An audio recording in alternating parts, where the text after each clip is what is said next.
Hello, cycling form and fitness athletes. I wanted to give you a presentation that I think is pretty timely as we go into, I believe it's our second full triathlon practice this weekend at Yard Park. Uh, the reason behind this presentation is just to give you a little bit more information of a good way to approach these practices. That would probably help fulfill your need for both racing and for self-improvement. So we'll call this key workout progressions. I have had this as a one pager in, I guess, my cycling form and fitness book of knowledge. And maybe I've shared this in the past, but I'm going to do a quick overview and then explain how it's going to apply again at our practice sessions and especially the work we do in between sessions. So I guess we can consider our practices a key workout. And if we want to progress these from session to session, that's great because in doing so, we'll get better both physically and mentally, and we'll have better race results once we get back to racing. So I know point number one here that most of us don't have an A race on our plan at this point. We don't know if it's going to be 2021 or 2020, but still trying to improve as an athlete is critically important, even if we're having a year that's low on competition. Maybe it's the best year for improvement. So point number two is, let's use the key performance indicators that we can for swim, bike, run, but also nutrition and transitions. So for swim, that's pretty straightforward, right? It's pace, it's the duration of the swim or the distance, and it's the threshold speed. So pace, there's how fast did we do our swim, and duration, of course, is how much time it took to do the distance. And then we can compare that to our threshold speed. Bike is normalized power because our power tends to vary, especially on hilly courses like we have at YAR. So it's best to look at normalized power, our speed. So we can make the same power, but we could actually get faster by going with a faster type of tire at the right PSI, maybe some improvements with bike or bike fit. And of course, durations, the time it takes to go the distance, and comparing that to our bike FTP, our threshold power. On the run, very similar. Instead of normalized power, we go with average power. Typically, they're usually just a watt or two different. Run power is not as sensitive to the variations induced by hills and such. And of course, run speed matters, the duration it took to do the distance. And of course, our comparison would be to our run FTP. Nutrition. So this is a good time to think about fluids per hour, even if we're doing sprint. It means you still have a chance to practice your nutrition strategy, your fluids. So nutrition would be your calories per hour, the sources of that nutrition, and the timing. Again, you might do one drink with a carbohydrate every 30 minutes, and that means you just get one drink on the bike. But you still have to make that bottle go through the thinking process, and I'll probably drink it after the practice to rehydrate and refuel. So it's still practice, even though it's a sprint triathlon. And last but not least, transitions. So just keeping the list short of what you need in transition. I don't suggest you prepare like you would for an Ironman, but even with these sprint triathlon practices, you can set up your transition to be very effective and to not waste any time. And there our measure would be duration and time for transitions. So typically you would go with this point number three of doing progressively longer key workouts, progressively longer to gain both fitness and confidence, especially if your goal is to go a longer distance. We're going to start with sprint distance because it's easy to recover from. I believe we will progress to at least one Olympic distance practice. And I don't know that we'll go with the 70.3 this season because of the training it would take for everyone to get properly trained for doing that type of event.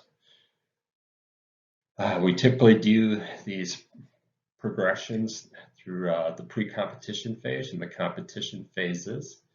I guess we're in this pre-competition phase since most of us don't have a race that's immediately in sight. For beginners, we tend to look more at the skills and the equipment, making sure you're getting those improved over time. We're also trying to build physical and mental endurance. That applies to experience, but beginners more so. And pacing is critical, so teaching the pacing. For experience, it's a little bit different. During this phase, we're going to do some tempo and sweet spot work in the build period, the get ready period, which we've done already.